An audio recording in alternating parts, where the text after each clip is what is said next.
Very good morning. तो देखिए, मेरा ये चैनल आपको क्या कवर करवाएगा, जो बेसिक से क्वेश्चंस आते हैं आइदर फार्मासिस्ट एग्जाम में, डीआई एग्जाम में, या फिर आप इनको जीपेट के लिए भी पढ़ सकते हैं। किसी भी फार्मेसी कॉम्पिटिटिव एग्जाम क्वेश्चंस के लिए आप इनको पढ़ सकते हैं, क्योंकि एकदम बेसिक क्वेश्चंस हैं जो मैं आपको करा रही हूँ, जो जनरली आते हैं।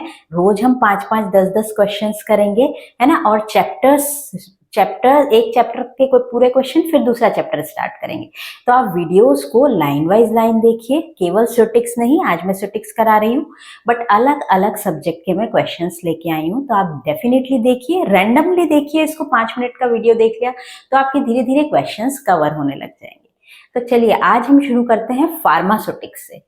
फार्मास्यूटिक्स में एक चैप्टर है साइज रिडक्शन, पता होगा आपको, है ना। यदि आप बी फार्म या एम फार्म के स्टूडेंट्स हैं या फार्मेसी पास आउट हैं तो आपको पता होगा साइज रिडक्शन मतलब कि साइज रिडक्शन मतलब कुछ हमको भी पता है फार्मास्यूटिक्स में हमारे, है ना, हमारे फार्मास्यूटिक्स में या फार्मेसी में लार्ज पार्टिकल्स को कभी कभी छोटे पार्टिकल्स में तोड़ने की जरूरत पड़ती है। जैसे कोगनोसी में ही ले लो, रूट्स होंगी, उनको कट करने की जरूरत पड़ेगी, तभी तो उससे आगे जाके ड्रग्स का फॉर्मेशन होगा, है ना। उससे हम एक्सट्रैक्ट करेंगे ड्रग को।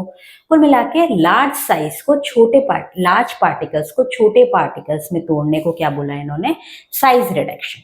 अब फर्स्ट क्वेश्चन यहां से क्या बनता है, सबसे पहली चीज हमको याद रखना है कि इसको डिमिनेशन भी बोल सकते हैं। क्या डिमिनेशन, पल्वेराइजेशन, कम्युनेशन, ये किसी भी नाम से आ सकता है। डिमिनेशन, पल्वेराइजेशन और कम्युनेशन, ठीक है। अब साइज को रिड्यूस करने के लिए, यानी पार्टिकल्स की साइज को रिड्यूस करने के लिए अलग अलग मिल यूज होती है ना। अलग अलग मिल यूज होती है, उनमें से हम केवल 3 मिल आज पढ़ेंगे, बाकी की हम अगले वीडियो में। इसमें से क्या क्वेश्चन बनते हैं बेसिकली हमको ये देखना है। तो फर्स्ट क्वेश्चन तो आपको पता चल गया, ये याद रखना है कि साइज रिडक्शन में 3 नाम आपको याद रखना है। डिमिनेशन भी बोलते हैं इसको, पल्वेराइजेशन भी बोलते हैं, कम्युनेशन भी बोलते हैं, राइट। नेक्स्ट अपने पास फर्स्ट आती है कटर मिल। कुछ नहीं है, कटर नाम से समझ में आ रहा है, कटिंग करती होगी कहीं ना कहीं। तो देखिए, ये एक राउंड सा शेप बना हुआ है, ठीक है। डिटेल आपको ज्यादा पढ़ना नहीं है। इसमें सेंटर में क्या है, एक रोटेटिंग शाफ्ट होती है, ठीक है, जिनसे नाइफ लगे होते हैं, चाकू लगे होते हैं इन पे, है ना। और ये यहाँ पे ये अपनी स्टेशनरी सरफेस है जिसपे भी नाइफ लगे होते हैं। तो अब मान लो इसमें से कुछ फीड डाल दिया मैंने, यहां से कुछ फीड डाला, है ना, इसमें जाएगा तो ये तो रोटेट कर रहा है, ये स्टेशनरी है, तो ये जो इसके नाइफ्स होंगे वो उस पार्टिकल्स को क्या काट देंगे, ठीक है। कुल मिला के हमको याद करने वाली चीज यहाँ पे क्या है कि कटर मिल किस पे बेस्ड होती है, कटिंग पे। ये तो आपको याद रह जाएगा, है ना, इसको याद करने की जरूरत तो नहीं है। कटर मिल मतलब कटिंग, यानी चाकू से एक तरीके से हम पार्टिकल्स को काट रहे हैं, राइट।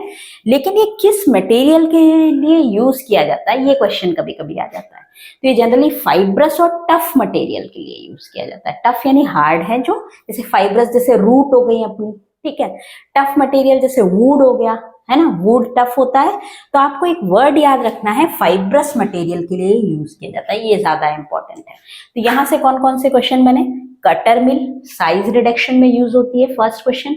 सेकंड क्वेश्चन, कटिंग कौन से मेथड पे बेस्ड होती है, तो ये कटिंग पे बेस्ड होती है। थर्ड, किसके लिए यूज की जाती है, तो फाइब्रस और टफ मटेरियल्स के लिए ये यूज की जाती है, ठीक है। नेक्स्ट क्वेश्चन आती है रोलर मिल। कुछ भी नहीं है, 2 रोल बने हुए हैं, 2 राउंड शेप ऐसे रोलर बने हुए हैं, है ना। ये अपोजिट डायरेक्शन में घूमेंगे, एक इधर एक इधर, तो इनके बीच में यदि कोई फीड डालेंगे तो वो क्या हो जाएगा, उसका साइज रिड्यूस हो जाएगा, वो पिसेगा एक तरीके से। तो ये तो हो गई हमारी रोलर मिल, इजी सी है। यहाँ से फीड डाला और यहाँ से बीच में वो दोनों अपोजिट डायरेक्शन में घूम रहे हैं, बीच में दबेंगे।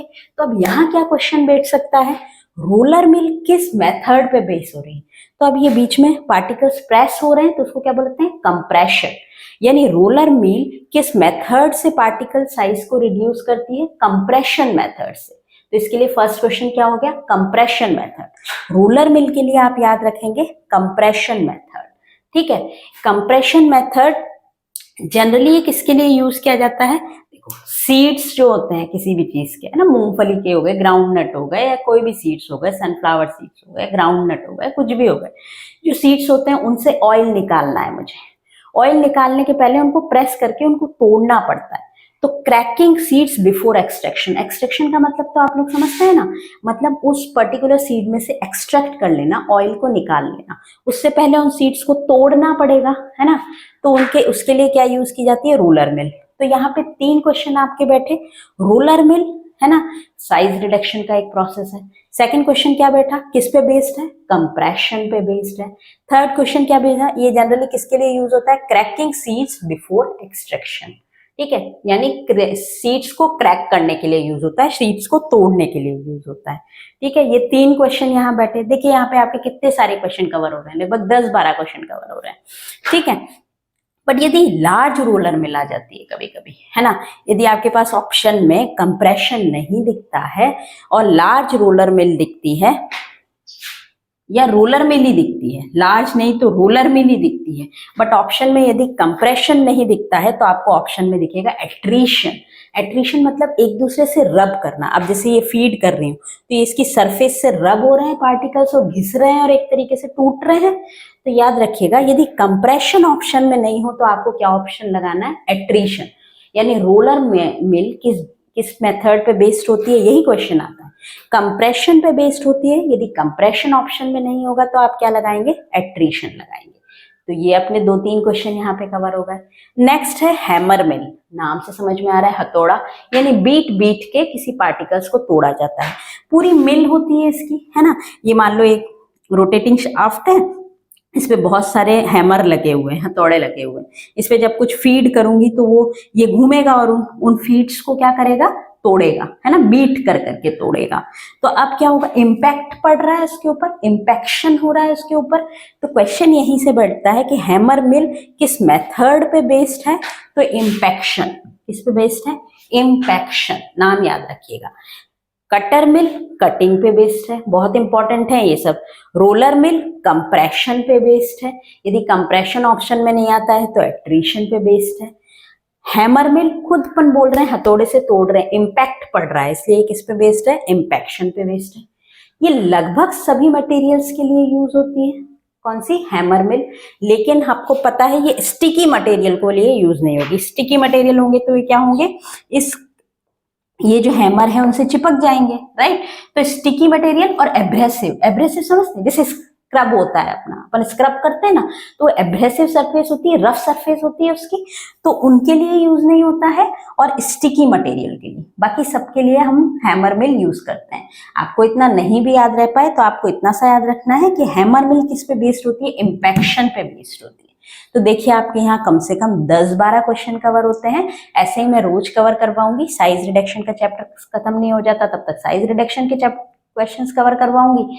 फिर नेक्स्ट और भी मैं सब्जेक्ट्स लूंगी। आप डेफिनेटली प्लेलिस्ट में जाके देखिएगा, अभी मैंने शुरू किया है। Thank you so much for watching this video.